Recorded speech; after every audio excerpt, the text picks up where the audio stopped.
मध्य प्रदेश जाति अनुसूचित में 37 नंबर पर अंकित मांग समाज तंगहाली के दौर से गुजर रहा है।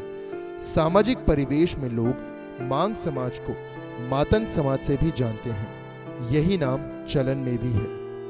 आदिवासी बाहुल्य बैतूल जिले में मांग समाज के करीब 15,000 परिवार निवास कर रहे हैं। सरकार जहां गरीबों को इंदिरा आवास, रोजगार, स्वरोजगार, लोन, नौकरी जैसी तमाम सुविधाएं उपलब्ध करा रही है, वहीं मांग समाज सरकारी योजनाओं से वंचित रहा है।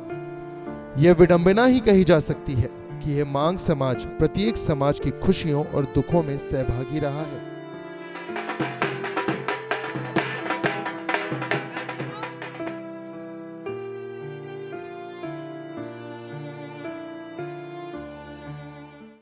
विधायक, मंत्री, पार्षद, नेता, पीएम, सीएम सब आते हैं। हम सब के लिए बाजी बजाने का काम करते हैं, लेकिन हमारे लिए गवर्नमेंट ने क्या किया आज तक हमें कुछ नहीं मालूम।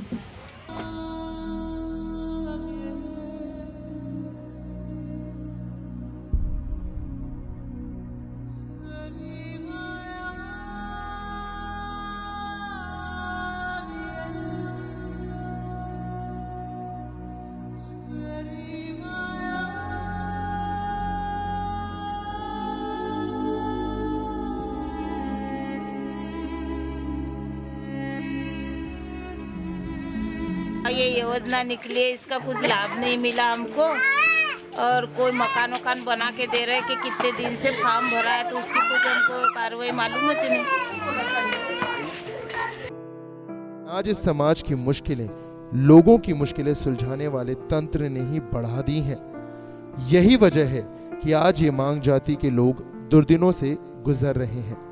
इनके पास यदि चार दीवारी है तो छत टूटी है, छत है तो दीवारें धराशायी होने की कगार पर हैं। बच्चों की शिक्षा के लिए विकल्प नहीं है, बेटियों के विवाह के लिए समाधान नहीं है, रोजगार के साधन सरकारी तंत्र की भेंट चढ़ गए हैं। पुरखों पीढ़ियों से किए जा रहे कामों की बलि सरकारी योजनाओं ने ले ली है।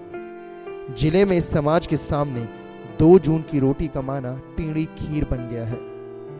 पुश्तैनी व्यवसाय छिन जाने के बाद युवा बेरोजगार हो गए हैं, महिलाएं घरों तक सीमित रह गई हैं, रहन सहन भी धीरे धीरे निम्रतर होता जा रहा है। ऐसे में समाज पर मंडराते खतरे से लोग सदमे में हैं। दीगर समाज के लोगों के प्रत्येक आयोजन प्रयोजन में मांग समाज की भूमिका सुनिश्चित रहती थी। किसी परिवार में यदि बहू के गर्भवती होने की सूचना मिलती थी तो सबसे पहले मांग समाज के लोगों को बुलाकर बैंड बाजे बजवाकर नाच गाकर खुशी का इजहार होता था। गर्भधारण की सूचना के बाद गोद भराई की रस्म में जब परिवार, मोहल्ले और रिश्तेदार के बीच अपनी खुशी साझा करता, तब भी खुशियों में झूमते लोगों के लिए मांग समाज के लोगों द्वारा ही ढोल बजाए जाते।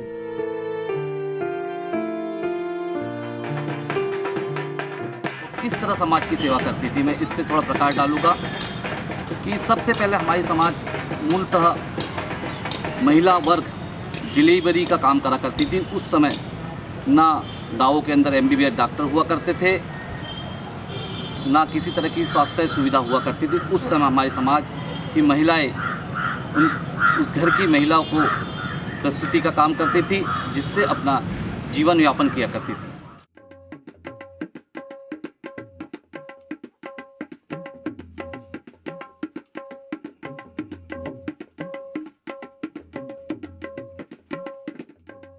कई बार तो ऐसे भी मामले सामने आए हैं जब बारात का स्वागत गाजों बाजों से ना होने पर बाराती नाराज हुए हैं। ऐसे में वधू पक्ष के लोगों द्वारा तुरंत मांग समाज को बुलवाकर बारातियों के नाचने झूमने का इंतजार भी किया जाता था। सामाजिक आयोजनों में मांग समाज की भूमिका से इनकार नहीं किया जा सकता। यही नहीं, सीधे शब्दों में कहा जा सकता है कि बिना मांग समाज के आयोजन प्रायोजन अधूरे माने जाते थे। यही वजह थी कि प्रत्येक गांव में मांग समाज के 1 या 2 परिवारों को पूर्व काल में गांव के मुखिया, साहूकार या पटेल परिवार द्वारा बसाया जाता था। खुशियों के साथ साथ समाज दुखों में भी बराबर का सहभागी बनता है। निधन पर मातम मनाने से लेकर अंतिम यात्रा में भी ढोल बजाने इस समाज को आवाज दी जाती है। प्रश्न, गाँव में जब भी बजाने की आवश्यकता पड़ती थी इस समाज को याद किया जाता था। गांव में जब भी किसी प्रश्नों की जरूरत पड़ती थी तो इस समाज की महिलाओं को याद किया जाता था। तो अगर किसी गांव में इस समाज का व्यक्ति नहीं है तो उसको दूसरी जगह से बुलाकर उस गांव में बसाना।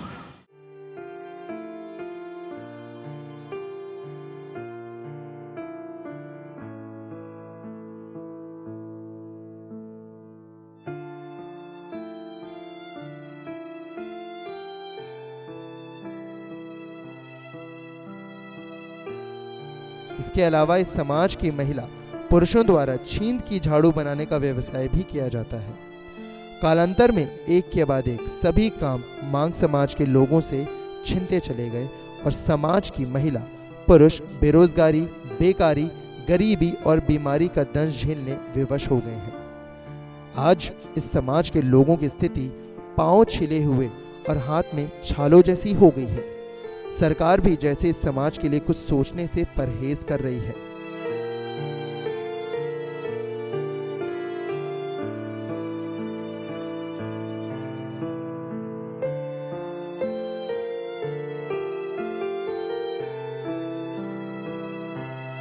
बेरोजगारी के दौर से गुजरने का मेन वजह यह है कि मध्य प्रदेश शासन द्वारा जो योजनाएं चालू की गई है, मुख्यमंत्री कन्यादान योजना के अंतर्गत बड़े बड़े सामूहिक विवाह संचालित हो रहे हैं, लेकिन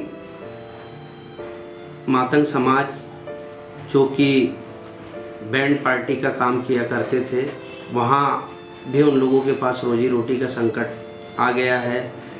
पुलिस विभाग में या अन्य विभागों में बैंड पार्टियों की नियुक्ति की करते थे, भर्तियाँ किया करते थे, लेकिन आज पर्यंत तक के कोई भी विभाग में नियुक्तियां नहीं की जा रही, जिसके कारण इस छोटे से तबके के सामने रोजगारी का संकट बनाया है।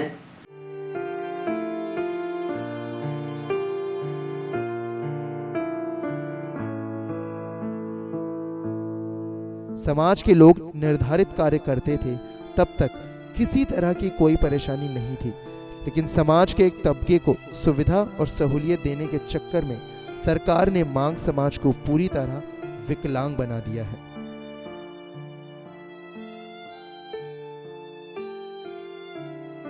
आज झोपड़ी बनाकर रह रहा हूँ, छोटा छोटा परिवार में झाड़ू वाड़ू का धंधा करता हूँ, बाजे बजाता हूँ, मांगने टांगने का भी काम करता हूँ।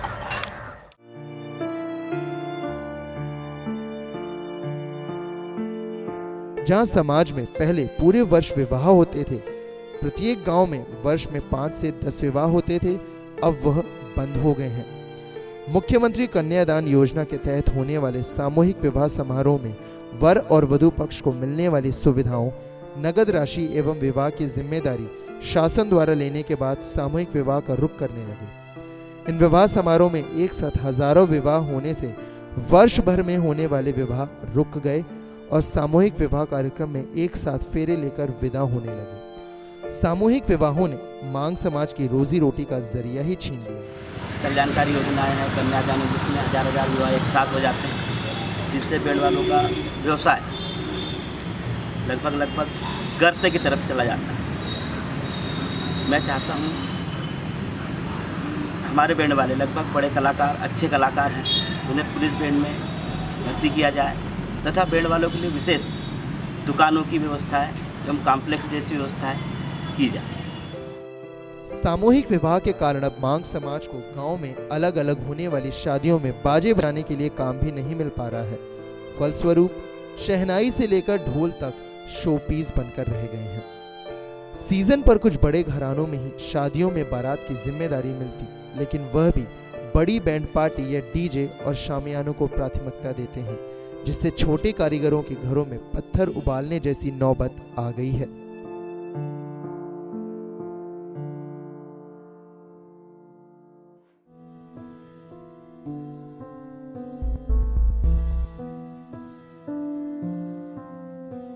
अब गांव की महिलाएं दाई से नहीं, अस्पतालों में जाकर चेकअप कराने पर भरोसा करने लगी।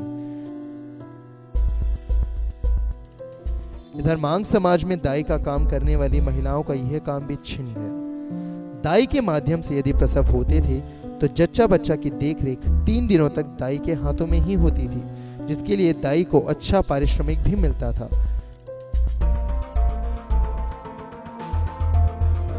मैं मांग समाज की हूँ। मैं पहले डिलीवरी करती थी, हॉस्पिटल में पूरी डिलीवरी जाने लग गई। 3 बच्चे हैं, उनको कैसा पालन पोषण करूँ। और बेवा हूँ तो साथ में बुढ़ा भी है, कैसा पालन पोषण कर सकती मैं। मेरे को कोई मजदूरी नहीं है, ना कोई धंधा नहीं है। धंधा नौकरी कोई मिल जाएंगी तो नौकरी करूँगी, या बच्चों को मिल जाए तो बच्चे कर लेंगे। नाती उन्हें कुछ मिल जाए वो कर सकते हूँ, मेरा पालन पोषण कर सकते हैं।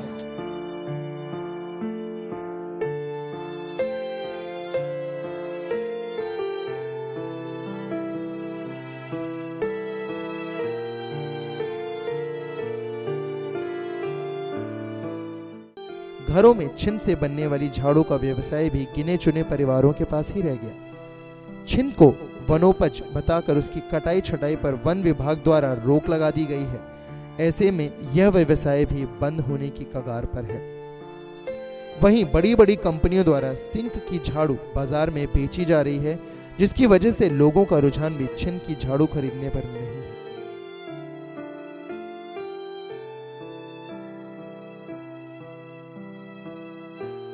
आलम यह है कि बाजार में मुश्किल से 2-4 झाड़ू बिक पाती है। आर्थिक तंगी के दौर से गुजर रहे जिले के 15,000 परिवारों की दयनीय दशा पर चिंतन करने के लिए कोई तैयार नहीं है, लेकिन सरकार ने अपने तंत्र को विकसित करके मांग समाज की दुविधाएं बढ़ा दी हैं। मैं माननीय मुख्यमंत्री से एक ही बात कहना चाहता हूँ और चाहता हूँ कि दाइयों के ऊपर ध्यान दे और मातंग समाज के इधर और नवयुवकों मातंग समाज के नवयुवकों के इधर ध्यान दे और पुलिस बैंड में भर्ती कराए और दाइयों को हॉस्पिटल में भर्ती कराए।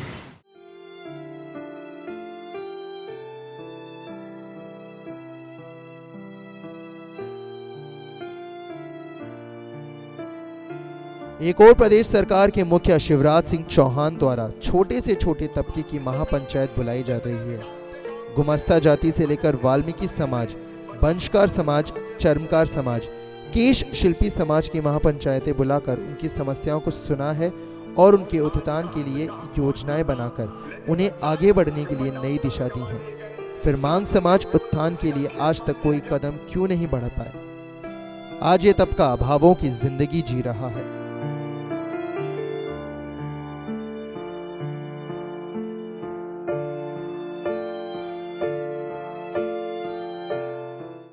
ये मेरे पीछे एक घर दिख रहा है आपको, ये झोपड़ा, जहाँ एक मेरा एक भाई बैठा है, मेरे समाज का एक बंधु बैठा है।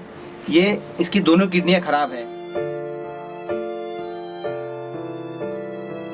शासन से आज तक के हमने बहुत जगह एप्लीकेशन लगाई, हमने सब जगह मदद मांगी। यहाँ तक कि हमारे यहाँ जो विधायक है, जो नगर पालिका अध्यक्ष है, सबके पास गए हैं, पर आज तक के शासन से हमें इसकी इलाज के लिए आज तक की कोई मदद नहीं मिली। इसे छिंदवाड़ा में भी एडमिट किया गया, बैतूल में भी एडमिट किया, पर वहाँ पे भी हमारे साथ लापरवाही हुई। बोला कि ठीक है हमने इलाज कराया, बोले आपको इतना वो करना पड़ेगा, उतना करना पड़ेगा, आप अच्छे डॉक्टरों को दिखाओ। आज इसकी कंडीशन ये है कि इसकी दोनों किडनी खराब है। ये क्या कर सकता है? ये ना मजदूरी कर सकता, ना ये कुछ कर सकता। तो इसका कैसे ट्रीटमेंट होगा, कैसे इसका इलाज होगा?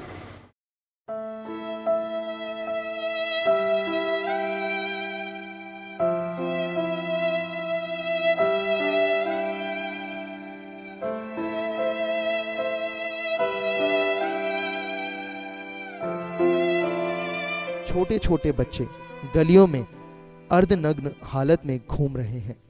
युवाओं के पास न रोजगार है, न शिक्षा, न दिशा और न ही कोई उद्देश्य, जिसके कारण ये दिशाहीन हो रहे हैं। माता पिता बच्चों की जरूरतें पूरी करने में अक्षम हैं। ऐसी स्थिति में लोग आत्महत्या करने जैसे विचार मन में लाने लगे हैं। मांग समाज ने हमेशा से लोगों के सुख और दुख में साथ निभाया है। कम से कम मेहनताने में भी ये लोग लोगों की खुशियों को दुगना चौगुना करने में जुटे रहे। सामाजिक उत्थान में भी इस समाज की भूमिका कम नहीं है।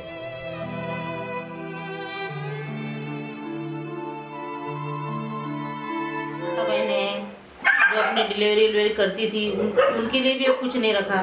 पहले तो भी होता था, अब कुछ नहीं है। मैं भी जनपद से, हमारे समाज के जो बच्चे हैं, पढ़े लिखे हैं, उनको भी रोजगार मिलना चाहिए।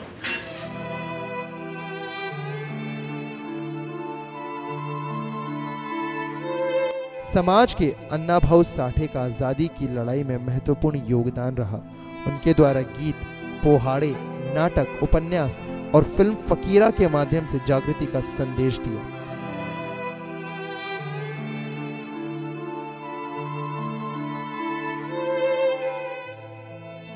जिले की 565 ग्राम पंचायतों के 1450 गांवों में मांग समाज के परिवार हैं, लेकिन हर परिवार की हालत अब जर्जर हो रही है। काम न मिलने के कारण अभावों की दंश इन परिवारों को और अधिक दयनीय बना रहा है।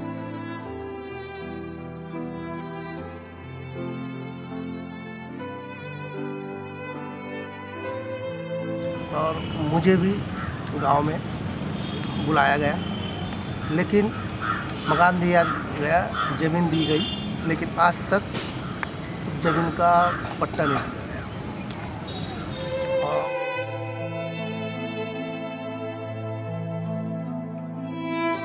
कई परिवारों के जाति प्रमाण पत्र तक नहीं बन पाए हैं।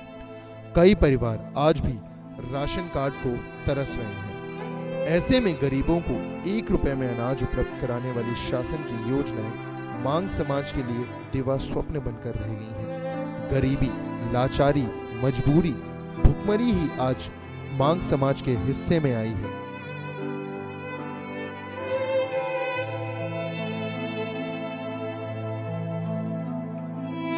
पूरे प्रदेश में करीब 6 लाख आबादी मांग समाज की है। फिर भी इस समाज के लिए चिंतन मनन करने के लिए कोई सामने नहीं आ रहा है। बेबसी के दौर से गुजर रहा समाज आर्थिक, मानसिक, व्यवसायिक, सामाजिक पतन का दंश झेलने विवश हो रहा है।